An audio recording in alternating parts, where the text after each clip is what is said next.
સુરત જિલ્લા પંચાયતની પ્રથમ સામાન્ય સભામાં જિલ્લા પંચાયતના પ્રમુખ સમીર મોદીની અધ્યક્ષતામાં વિવિધ કામોને બહાલી આપવામાં આવી હતી. સાથે સાથે વિવિધ 9 સમિતિ માટેની કમિટી બનાવવામાં આવી અને વિવિધ સમિતિના અધ્યક્ષના નામો જાહેર કરવામાં આવ્યા હતા. કારોબારી સમિતિના અધ્યક્ષ તરીકે બ્રિજેશ પટેલ, બાંધકામ સમિતિ માટે નીરવ લાડ, જાહેર આરોગ્ય સમિતિ માટે નૈષેદ રાઠોડ, શિક્ષણ સમિતિ માટે હાર્દિક પટેલ, સામાજિક ન્યાય સમિતિ માટે હેમંત પટેલ, સિંચાઈ સમિતિ માટે સુનીતાબેન વસાવા, મહિલા અને બાળ વિકાસ માટે જ્યોતિબેન ચૌધરી, હળપતિ અને ખેતમજૂરીના ગૃહ નિર્માણ સમિતિ માટે અરવિંદભાઈ રાઠોડ, અપીલ સમિતિ માટે સમીર મોદીનું નામ જાહેર કરવામાં આવ્યું છે.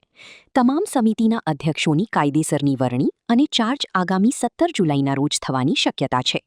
સુરત ડીડીઓ દેવેન્દ્ર મીણા દ્વારા પ્રથમ સામાન્ય સભામાં 16મું નાણાં પંચ બાબતે કુપોષણ, બાળકોના શિક્ષણમાં ડ્રોપઆઉટની ગંભીરતા, જૂની જિલ્લા પંચાયતમાં ભંગાર વાહનોના નિકાલ બાબતે, સોલિડ વેસ્ટ પ્રોજેક્ટમાં અલગ અલગ કલરના બોક્સ મૂકવા બાબતે નવા સભ્યોની જાણ કરી હતી.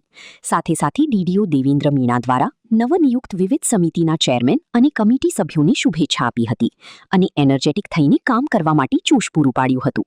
જિલ્લા પંચાયતના અધ્યક્ષ સમીર મોદીએ જિલ્લા પંચાયતની પહેલી સામાન્ય સુચારુપૂર્વક સફળ મીટિંગ યોજી હતી અને તમામ કામોની બહાલી આપી હતી અને નવનિયુક્ત વિવિધ સમિતિના ચેરમેનશ્રીને પણ શુભકામના આપી હતી. હું સમીર રાજેન્દ્ર મોદી, સુરત જિલ્લા પંચાયત પ્રમુખ. આજે સુરત જિલ્લા પંચાયતની પહેલી સામાન્ય સભાની જે આજે મિટિંગ હતી તેમાં બધા અધ્યક્ષોની વરણી થઈ છે અને સમિતિઓની પણ વરણી થઈ છે. અને અધ્યક્ષોના નામો તમને જણાવું તેમ કારોબારીમાં બ્રિજેશભાઈ પટેલ છે, જાહેર આરોગ્યમાં છે નૈષદભાઈ રાઠોડ, જાહેર બાંધકામ સમિતિમાં છે નીરવભાઈ સુરેશભાઈ લાડ, શિક્ષણમાં છે હાર્દિકભાઈ વિજયભાઈ પટેલ, સામાજિક ન્યાય સમિતિમાં છે હેમંતભાઈ પટેલ, ઉત્પાદન અને સિંચાઈ સમિતિમાં છે સુનીતાબેન વસાવા, મહિલા અને બાળ વિકાસમાં છે જ્યોતિબેન ચૌધરી, હળપતિ અને ખેત મજૂરી ગૃહ નિર્માણ સમિતિમાં છે અરવિંદભાઈ શુકરભાઈ રાઠોડ અને અપીલ સમિતિમાં છે હું પોતે સમીર રાજેન્દ્રભાઈ મોદી.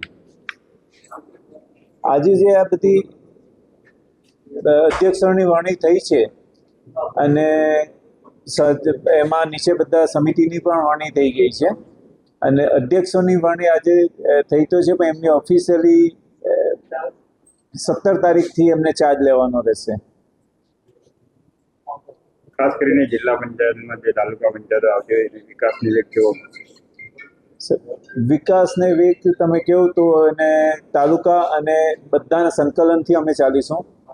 જેમ કે તાલુકા અમે જે અત્યારે 16મા નાણાં પંચનું બીજે અત્યારે નવું આવ્યું છે તો એમાં પણ અમે બધા તાલુકા પંચાયત પ્રમુખોને, કારોબારી અધ્યક્ષોને અને ઘણા બધા ગામોના સરપંચોને પણ બોલાવીએ છીએ અને એ લોકો સાથે પણ અમે મિટિંગ કરવાના છે કે 16મા નાણાં પંચનું જે બધાને નોલેજ નથી તે બધાને અમે બધું સમજણ પાડીએ. જી સર. નમસ્કાર, હું દેવેન્દ્ર પ્રકાશ મીણા, જિલ્લા વિકાસ અધિકારી સુરત. આજે સુરત જિલ્લા પંચાયતમાં સામાન્ય સભાની પ્રથમ બેઠક યોજાઈ હતી. આ બેઠકમાં જુદા જુદા કમિટીઓની રચના થઈ હતી અને જો મારા તરફથી જો સૂચન હતા તો એ સૂચનોમાં 16મા નાણાં પંચ જો આપણે 1 એપ્રિલથી ચાલુ છે તો એના વિશે થોડી માહિતી આપી કે કેવી રીતે આપણે ગ્રાન્ટનું વિભાજન થશે. તો આ જો નવી જોગવાઈ છે એના મુજબ 80% ગ્રાન્ટ ગ્રામ પંચાયતને ફાળવવામાં આવશે, 10% તાલુકા પંચાયત માટે રિઝર્વ રહેશે અને 10% જિલ્લા પંચાયત માટે રિઝર્વ રહેશે. એના પણ જો ગ્રામ પંચાયતની ગ્રાન્ટ છે અથવા તાલુકા પંચાયતની ગ્રાન્ટ છે એના 80% બેસિક ગ્રાન્ટ છે કે જો બધી ગ્રામ પંચાયતોના તાલુકા પંચાયતને મળશે અને 20% જો ગ્રાન્ટ છે આ પરફોર્મન્સ ગ્રાન્ટ છે. આ જો પરફોર્મન્સ આધારે મળશે કે કેવી રીતની પરફોર્મન્સ છે, ઓન સોર્સ રેવન્યુ કેવો છે એના આધારે. બીજા એક નવો જો વિષય ઉમેરવામાં આવ્યો છે આ સોલિડ વેસ્ટ મેનેજમેન્ટ રૂલ્સ 2026 માટે છે. 1 એપ્રિલ 2026થી આ અમલમાં આવ્યો છે. માનનીય સુપ્રીમ કોર્ટને પણ એના ઉપર થોડો ફોકસ વધારે કર્યો છે. એના માટે સામાન્ય સભામાં આ સૂચના આપી છે કે જો આપણે જેટલા ટાઈપના કામો લેવાના છે એમાં સોલિડ વેસ્ટને લગત કામોને પ્રાયોરિટી આપવામાં રહેશે. બીજું કુપોષણ બાબતે ચર્ચા થઈ હતી કુપોષણમાં કારણ કે સુરત જિલ્લો ઔદ્યોગિક દ્રષ્ટિએ કાફી વિકસિત છે, પણ આપણે કુપોષણમાં થોડુંક પાછળ છીએ. કુપોષણમાં આપણે અહીંયા જો બાળકો છે અને જો વેરી હાઈ રિસ્ક મધર છે એમની સંખ્યા થોડી વધારે છે.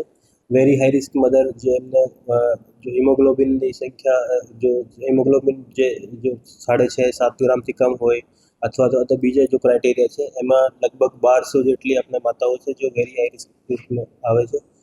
સેમ આપણે બાળકો પણ થોડુંક વધારે છે. તો સભ્યો અને પ્રમુખ સાહેબ જોડે ચર્ચા થઈ છે કે આપણે થોડુંક એમને વધારે ફોકસ કરવાનો છે અને આપણા ચૂંટાયેલા જો પ્રતિનિધિઓ છે એ પણ ત્યાં ઘરે જઈને એમને જોડે વાત કરશે, એમને મળશે અને એમને મોટિવેટ કરશે એમાંથી નીકળવાનું.